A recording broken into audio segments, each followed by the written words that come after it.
Happy birthday, Shade Boom. Ladies and gentlemen, welcome back to part number 2 of Day 9 Daily number 405, where we learn to be a better gamer. Not. It's Funday Monday, where we're doing Kamikaze style. And I think that this is the daily that largely just made people mad. I don't mean you, I'm talking about who you played against. I think we generally get between 2,500 and 5,000 submissions. And a substantial number of them were people building 3 barracks, sending everything winning, and the opponent going, "Fucking cheesy asshole!" Like, hundreds of these games. And I'm just like, what have I done? What have I... Oh my god. What have I... And I hurt inside.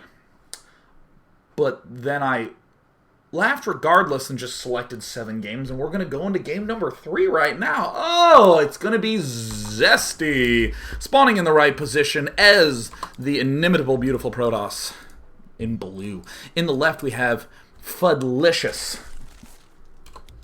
spawning as some guy in the left position. Fudlicious is what we call the enemy.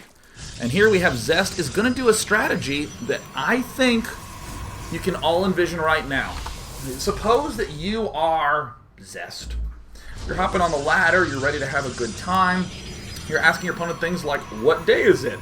To which you say, "Well, has he said anything yet? Is Zest going to inform him?" The man of StarCraft 2 loses count on the days. Except on Monday. Always have that one marked down. Now pretend that, again, you're Zest, you're looking for some sort of fun strategy, but you don't want to lose, and all of a sudden, you're doing Funday Monday. You have permission to bomb. What are you going to do? What are you going to do? Let's hear it. Let's hear it. That wasn't fun. The chat said it immediately. You want a mothership rush, don't you? Doesn't a mothership sound like fun? Normally I'm not allowed to do that, but Day 9's Funday Monday gives me permission to be a fool. And there it is. We see the fleet beacon going down. We see a patrolling stalker. If you're going to mothership rush, you better make sure he doesn't see you. But, of course, you also better make sure that you don't die. If he walks up there, oh no, Fudlicious sees everything in the main.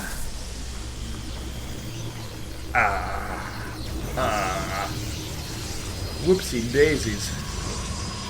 That's almost as dangerous as when another family member hops on your computer and then types www in your internet browser.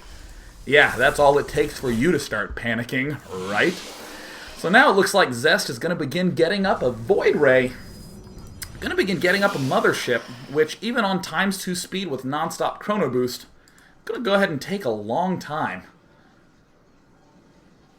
There's nothing really to note too much of right now, other than the fact that what I said a few seconds ago is absolutely true. Fudlicious having maximum of idle larva, producing larva. He's just good at hitting that VVV button. There we go. Fudlicious also making sure these spine crawlers are up. He saw a Stargate. He wants to make sure no goofy shenanigans come in his front door with the ground armies. And here it is, the mothership. The rally point has been set. Zest is moving forward. Zest is boldly going right where his opponent can see him. Like the Terminator, storming into the police station, asking if there's a restroom and killing 17 police officers on the way. I'm pretty sure that's how it went in the movie. It does look like we see the carrier coming up for Zest. He's at 91 energy. We see all the spine crawlers in the back, the spore crawlers going up. We see Hydralisks in production. And it's time, ladies and gentlemen. This is not merely a mothership play. This is Kamikaze Funday Monday mothership action. The carrier finishes just in time. Oh! Probes are in battle. How many probes do we have mining at home? Well, it looks like almost none. It's Funday Monday. Damn right it is, Zest. Taking him down. Zest getting completely bare mauled in the Lost Workers tab. It looks like there's virtually no more workers on the field. 5 workers to be exact. Zest doing his best to pick these defenses apart. Hydralis gonna try to find an angle, but no! There's an entire invisible army in his own base. Fudlicious might be feeling a little bit failicious, unless he can pull the miracle. Overseer is continuing to step forward, encroaching on Zergy territory. And Zest is gonna... He takes down the carrier. That's a huge damage-dealing unit. He's picking off stalkers. He's not going to get overeager and try to kill off the mothership. He's just going to pick off a little at a time. It doesn't work. And Fudlicious could run. He could run because right now his opponent is mining only gas. Zest with under 20 food in a little bit of struggle bear mode. And Zest is heart pounding, giggling away. There is no way that should have worked. Zest with the lulls. It worked because it's Funday Monday. In the unit counting station, we have 4 probes and a mothership. That's all you need. 12 to 7 food. And that is true. That is true. Virtually all the games that we get a chance to see today have this sort of similar theme of nonsensical closeness. In fact, I want to show you a wonderful Terran vs. Terran game that I got the chance to see. It was, let's see here, TCP Mathmic versus someone. Probably an enemy, that's right, Bumbleries. In the usual theme of the aggressive Funday Mondaying, you have to think of what works well with workers. Could be something like, I don't know, maybe a mass repair, maybe the planetary fortress, that sort of thing. Mathmic is going to present, I think, what I would call an innovative next step in the evolution of going all in at the 15, 20, and 25 minute mark. Bumbleries is going to open up fairly standardly, getting his refinery up early. And refineries are important because virtually every Terran unit that requires gas is broken as shit. So he's going to begin commencing along that tech path. Trapping an SCV in there, Bumbleries is coming off to a strong lead, having 100% of the bar color composition of this arbitrary tab that generally doesn't mean much, but we still use it in commentary to help tell stories. In this corner, we see that, TCP Mathmic, one of the hardest names to say possible, did get his entire base scouted. Mathmic continuing to build more and more barracks. He's getting a refinery, seeming to have no direction at all with any of his units, just sort of throwing down some geysers, throwing down some racks. Bumbleries, though, looking very strong, opting for the very fast tech lab, the very fast factory, expanding as well. Things are looking so good. Fantastic. Meanwhile, we see an expand coming down by Mathmic. He can begin making additional SCVs with his command center, which will no doubt help in the all-in, and we see Reapers. Reaper. Now, the one thing about Reapers, they require maximum gas and no minerals, and when we're mining minimum gas and maximum minerals, that also helps reduce our number of minerals. I think just because I said words doesn't necessarily mean that it was a sentence, and I think that that is an important thing for me to accept. A lot of times I'll be mid-sentence and I'll think, as long as you can find a period, just find any period that you can, boom, the sentence is done. And I go, yeah, reference some arbitrary pro. Yeah, Naniwa does that a lot. Yeah, and everyone goes, oh, he does. Wow, Day9 knows his players really well. Day9, he gets it. The secrets of commentary. Again, just as Reapers revolve largely around accumulating a lot of gas, commentary at a high level is based largely on lying. We'll come back to that in a brief moment. We are seeing, oh yes, +1/+1 upgrades, the Nitro Packs. And Bumbleries, with his very typical looking composition, the barracks, the reactor, all that good stuff. Yeah, it looks like everything has been seen. Poor TCP Mathmic. Alright, excellent. Now, coming back a little bit to lying, this is a part in a game where I would... I might not be able to reveal the secrets of commentary used by everyone in the industry. We have a Reaper SCV assault coming in. Oh, the number of Marines at the front is in 3s. And meanwhile, it looks like we have Hellion Marine at the back. Gotta be careful. Oh, he takes some hits, immediately pulls back, but at the front, a lone bunker is getting a reverse repair from the SCVs. It hardly makes any sense, but the dual-pronged SCV Marine attack is enough for those Reapers to swing on in. Yes! So awesome. He has Cheel stains all over the back of his base, and Reapers by a tank. You saw it here first on the Day9 Daily. Yeah, I bet some of you are freaking out because you're thinking, oh, I have found the counter to stacked tanks. If this were 16 tanks here and I just get the Reapers right next to them, Oh my god. It's not a glitch. I can exploit it. I used thinking. With the power of thinking, I can now counter glitching. How's that for rock, paper, scissors? Excellent. Reaper OP now taking down every single building in sight. And guess who's bringing his SCVs? We've already seen that, Bumbleries. You carbon copy. It's effective regardless because Reapers are the only jet-powered paperweight in the entire game. So they are able to be effectively eliminated by that substantial amount of SCVs. Cool. Now, Mathmic, I think, is using a logic that's prevalent in mono battles. Let's say, for instance, you were building Reapers and you lost all of them without really doing anything. What do? You build more Reapers, right? Because that's the thing that you do. See, right? Cool. Cool. I mean, something as simple as if you're playing Mario Party and you start hitting buttons and you're not hitting them fast enough, you just have to keep hitting that A button. Seems to make sense. Sometimes this analogy doesn't work. If you're playing skee-ball and you don't do well, you throw another skee-ball. No, I guess I'm getting the feeling that skee-ball has nothing to do with what we're talking about.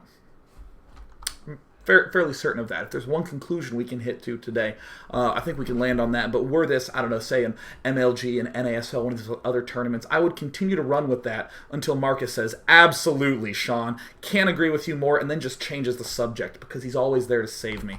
Thank God for Marcus. Marcus DJ Wheat Graham, the savior of failed thought patterns. Now it looks like we're seeing Marines and Hellions, not the best counter to pure Reaper. Reaper's now popping down. Excellent. Looks like Mathmic running a little bit low on workers, but that's okay. So is the opponent. Bumbleberries down to 13 SCVs building bunkers, trying to find some form of counter-aggression. There's a concussive shell popping up because, if those little Nitro Pack Ninja Reapers are having a little bit of difficulty slowing down, we will slow them down with a giant rocket to the face. Another expand going down. We're expending all our gas on those Reapers. We're expending all of our minerals on bases. An excellent distribution. Bumbleries is continuing to just build. Yeah, he's building stuff, guys. There's no way to dramatize it, all right? Nothing's happening. Okay, nothing's happening. Oh, thank God. Time to put on that intense caster voice again. Oh, TCP Mathmic. Advancing forward, popping down onto the low ground using all of his 63 APM, now arcing up to 120. The front is getting bludgeoned. The SCVs, what are you doing? Now finally getting in the way, and this bunker doesn't have long to live because the grenades will take them down. Finally, the Reapers get to use those nades. That Baneling barbecue comic was dead on. Why aren't they throwing grenades at Marauders? I think if the grenades work well against buildings, they'll work equally as effectively against a person in a suit. Taking down the expansion. Even though Reapers can't shoot up, Bumbleries can't get the command center up. And what do we have? Oh no. The Blue Flame Hellions, an extremely effective counter to only 10 SCVs at home. We do see, there are 17 SCVs for Mathmic 25, but it looks like there's only a few here. There's none here. Most of them are in the main base.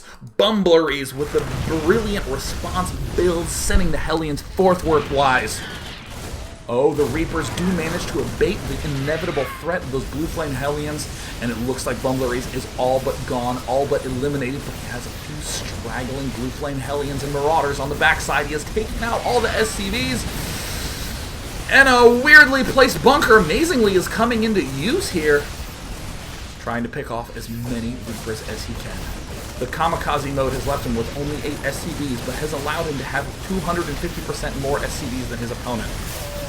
The stim means he has more than enough to clear out all the threats.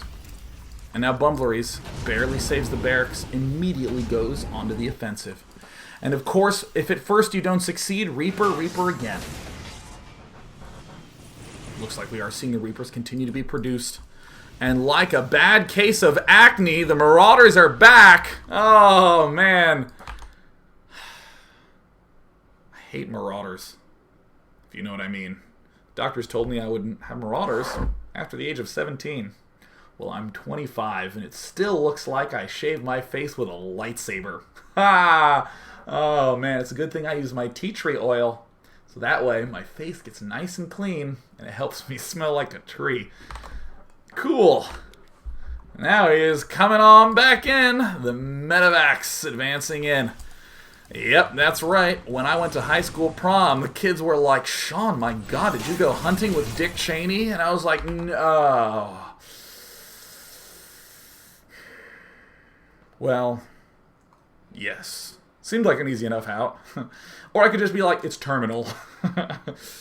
You know, something I'm going to have to live with every day of my life. Excellent. So it looks like Mathmic continuing to accumulate as many Marines and Marauders as he possibly can. Continuing to build the exact opposite of what's good against Blue Flame Hellions, but oh, the Banshee coming in. The Banshee is a lot like a Dark Templar, except it flies and has range. Excellent unit for Terran to use, whether ahead, behind, or when doing the 1-1-1. Uh-oh. Oh, it's coming back. Here it is. The Marauders back again, but oh no! I'd been taking so much Accutane, I thought the Marauders wouldn't return, but there they are, peppering the landscape everywhere. And no angle that you look from will ever make that look good. Alright, the Banshee wasn't as effective as we may have imagined.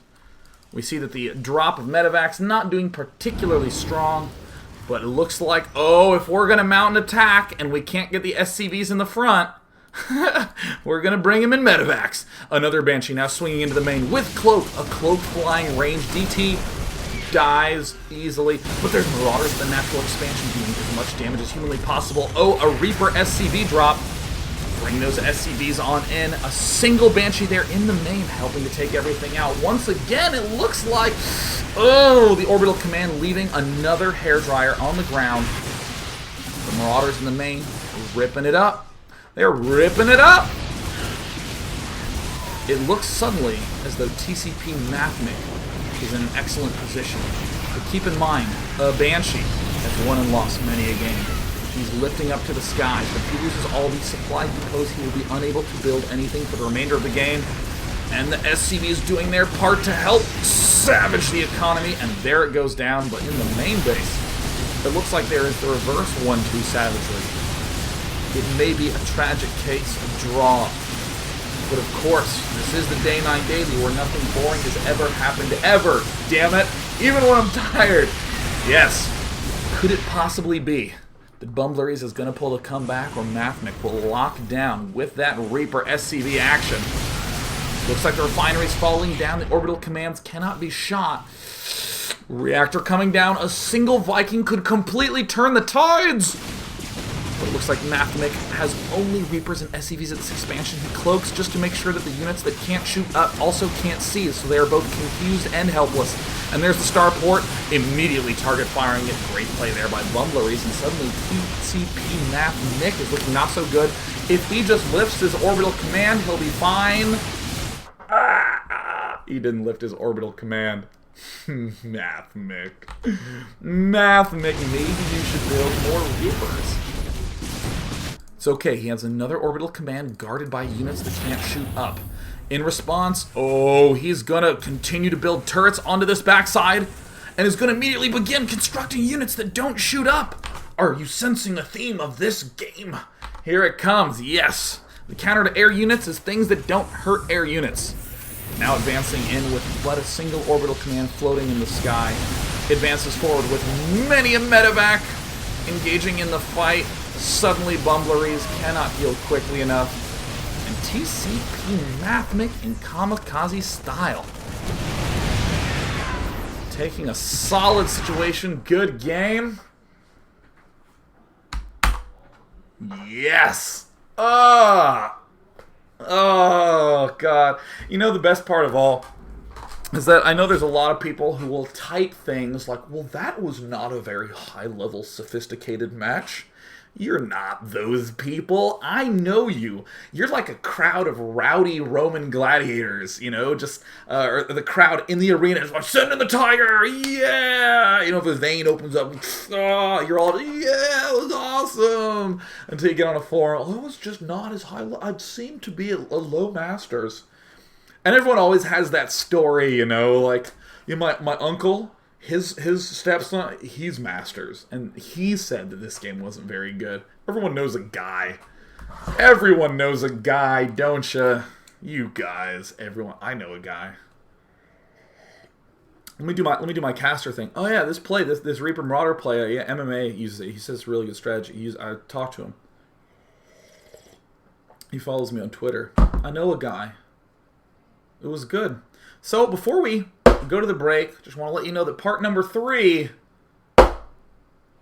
is there to please. If you didn't already think that these games were close, you get ready for part number 3, where we're going to get a taste of what truly awesome things can occur when we go kamikaze mode. See you for part number 3. See you for part number 3.